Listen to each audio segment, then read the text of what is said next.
Hello friends, welcome back to channel महापुरुषों की बातें। सत्संगत जी, सबको प्यार भरी राधा स्वामी। आइए सुनते हैं कुछ प्रेरणादायक वचन। ये वचन राधा स्वामी सत्संग व्यास द्वारा प्रकाशित पुस्तक साईं बुल्ले शाह के पेज नंबर 146 में से लिए गए हैं। इसमें उल्लेख है, इसी तरह भाई नंदलाल गुरु को पूर्ण परमात्मा की कला, हरि की छो और हरि का रूप कहते हैं। गुरु अपनी देह के कारण नहीं, इस देह द्वारा कार्यशील कर्ता पुरुष की शक्ति के कारण ही करता है, दाता है, अगम अपार है और प्रभु का रूप है। इस मूल की एकता के कारण ही सब गुरु एक हैं, अर्थात हरि का रूप है। गुरु रामदास जी समझाते हैं कि सदगुरु की पीढ़ी या परंपरा हर युग में सदा चलती रहती है। युग युग कायम रहने वाली तत्व वस्तु परमात्मा की ज्योति है।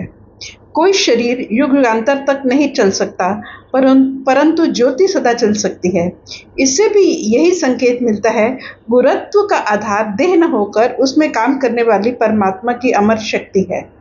एक सदगुरु से दूसरे सदगुरु का बनना दीपक से दीपक का प्रकाशमान होना है, क्योंकि सदगुरु में काम करने वाली शक्ति परमात्मा का शब्द या कलमा है। जो शिष्य या सेवक सदगुरु द्वारा इस हरि तत्व का संग्रह करते हैं, वे भी हरि चरणों से जुड़ जाते हैं। इससे स्पष्ट संकेत मिलता है कि गुरु या मुर्शिद का होना ही काफी नहीं है, गुरु का प्रभु रूप होना आवश्यक है। नियम यह नहीं कि मुक्ति गुरु द्वारा होगी। नियम यह है, मुक्ति पूरे गुरु सच्चे गुरु कामिल मुर्शिद द्वारा होगी। निसंदेह ऐसे कामिल मुर्शिद पूरे और सच्चे गुरु विरले हैं। कबीर साहब, दादू साहब आदि अनेक महात्माओं की अनेक गद्दियां चली हैं, क्योंकि कामिल फकीर नश्वर शरीर का त्याग करते समय उसमें पड़े अमर प्रकाश को दूसरे शरीर में हस्तांतरित कर देते हैं। शरीर नए से नया हो सकता है, परंतु प्रकाश सनातन से सनातन है, क्योंकि प्रकाश पवित्र प्रभु का है।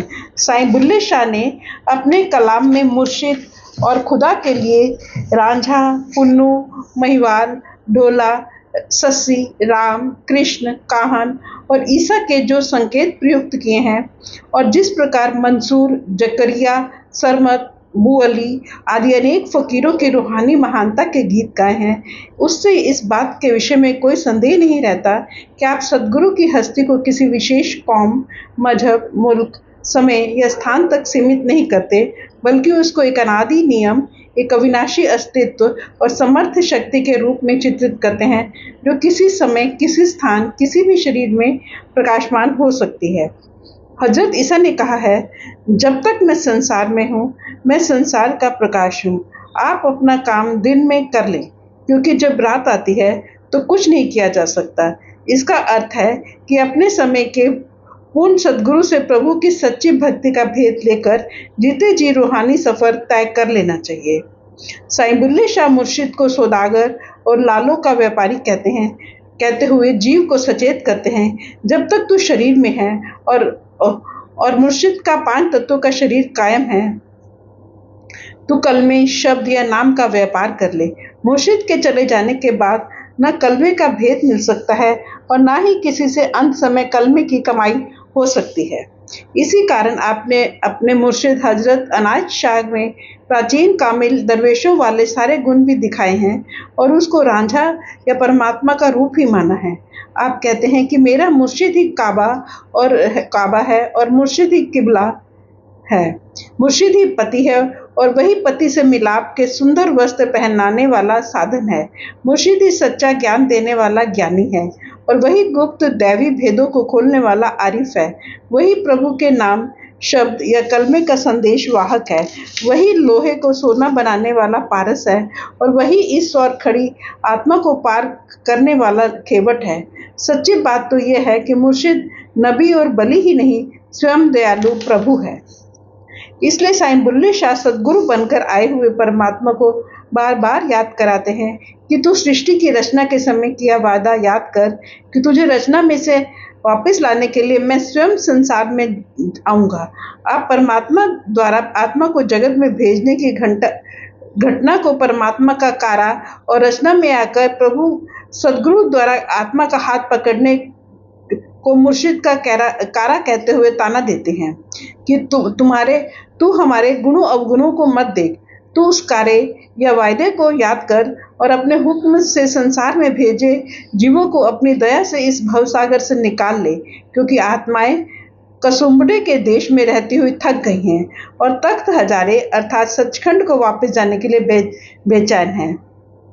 काफी है, नाल रूहां दे लारा लाया, तुसी चलो मैं नाले आया, इथे परदा चा बनाया, मैं भरम भुलाया फिरदा हां, मैं गल उथेदी करदा हां। औगुण देख न भूल मियां रांझा, याद करी उस कारे नू, दिल लोचे तखत हजारे नू। अलस्त की हाजत अखियां लाइयां, हुन क्यों यार विसारी, मैं कुसुम्बड़ा चुन चुन हारी। साईं बुल्ले शाह के कलाम और उपयुक्त चर्चा के संदर्भ में कुछ कामिल फकीरों के मुर्शिद की जात के विषय में प्रकट किए गए विचार देखने से भी यही निष्कर्ष निकलता है कि पूर्ण सद्गुरु परमात्मा से अभेद होता है। वह दैवी प्रकाश देह का चोला केवल इसलिए धारण करता है कि मनुष्य के स्तर पर आकर उस जैसा होकर उसके अंदर अपना प्यार पैदा कर सके और अंत में अपनी अंगुली पकड़ाकर उसको निज घर वापस ले जा सके।